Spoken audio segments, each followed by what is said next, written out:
ये जीवन धन के लिए नहीं, प्रियाजू के लिए। हाँ, जब ये सब अपनी अपनी नौकरियां, अपने अपने व्यापार छोड़ करके भगवत मार्ग में आ रहे हैं, तो मेरी महारानी जी उनकी व्यवस्था किसी को भी निमित्त बना करके ऐसे करती। यहां कभी ऐसी भावना नहीं है कि इतने लोग आते हैं ये कुछ दे। सच्ची जो हमारी सेवा में श्री जी की खड़े हैं उनको पहले से ऐसे पुष्ट कर दिया गया है, और इस जीवन को तो श्री जी ने पहले से ही आवे पे तपा करके, अब ये आकांक्षा थोड़ी है कि कोई दे। हम इसीलिए कभी आप सत्संग में दान धर्म की चर्चा नहीं सुनेंगे, सीधे अध्यात्म की चर्चा। अब ये श्लोक आया इसलिए इसकी व्याख्या कर रहे हैं। तुम्हारी जेब में क्या दम है? अखिल ब्रह्मांडों का स्वामी जिनके आगे माथा झुकाता है, हम उनके दास है, फिर तुम्हारी तरफ देखें तो धिक्कार है हमारे जीवन को। फिर हम जाना ही क्या, फिर जाना क्या? श्रीपाद कह रहे ददत किंचित वृंदावन तनुभृते सर्व भगवत विभूतिर भागीशो भवति जगताम तद्भृति परहा। जिसने श्रद्धा करके वृंदावन वास करने वाले को किंचित कुछ सहयोग कर दिया। बड़ा भगवान का विचित्र खेल है।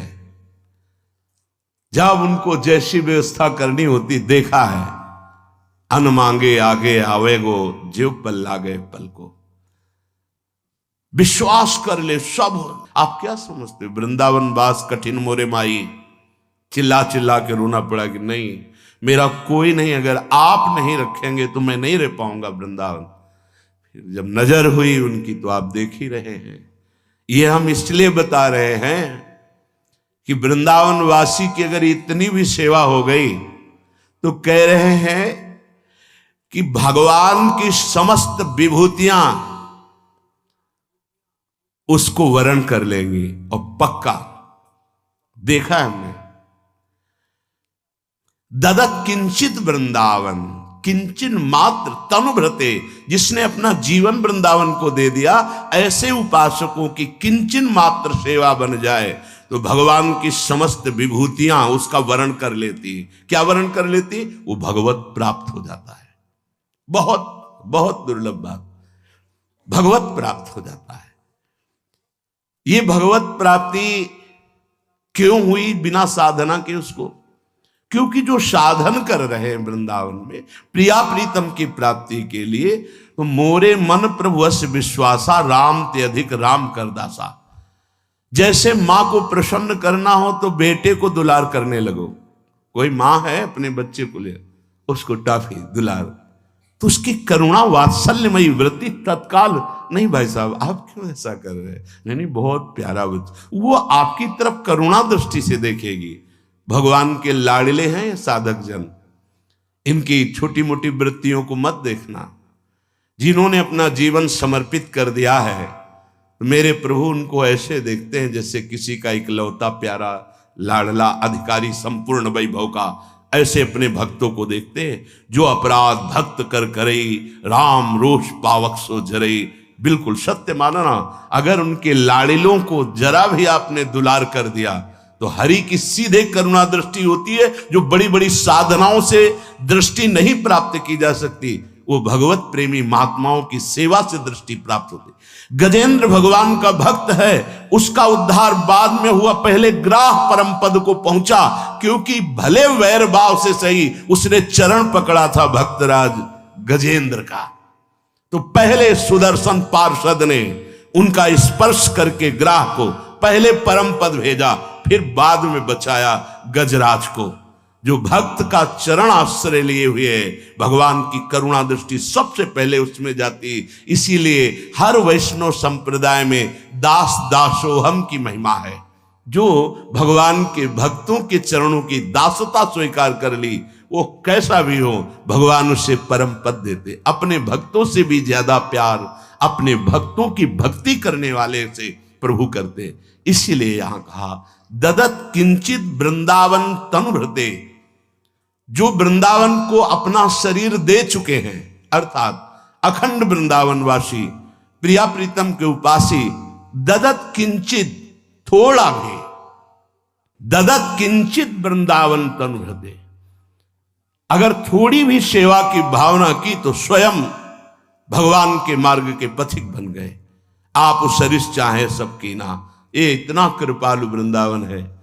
चलो देखो तो निहाल कर देती है श्री जी। वृंदाटव्याम भव्या विदधति न कथम वास्त्र मात्रंच नित्यम। ऐ दुर्भागी, क्यों विषयों में भटक रहा है? ये देखो, अपनापन से डांट रहे हैं। यदि तुम परम पद चाहते हो तो वृंदावन आ जाओ। बहुत कठिन है परम पद, पर वृंदावन तुम्हें ऐसा संग प्रदान करेगा कि बहुत सरल हो जाएगा परम पद, बहुत सरल हो जाएगा।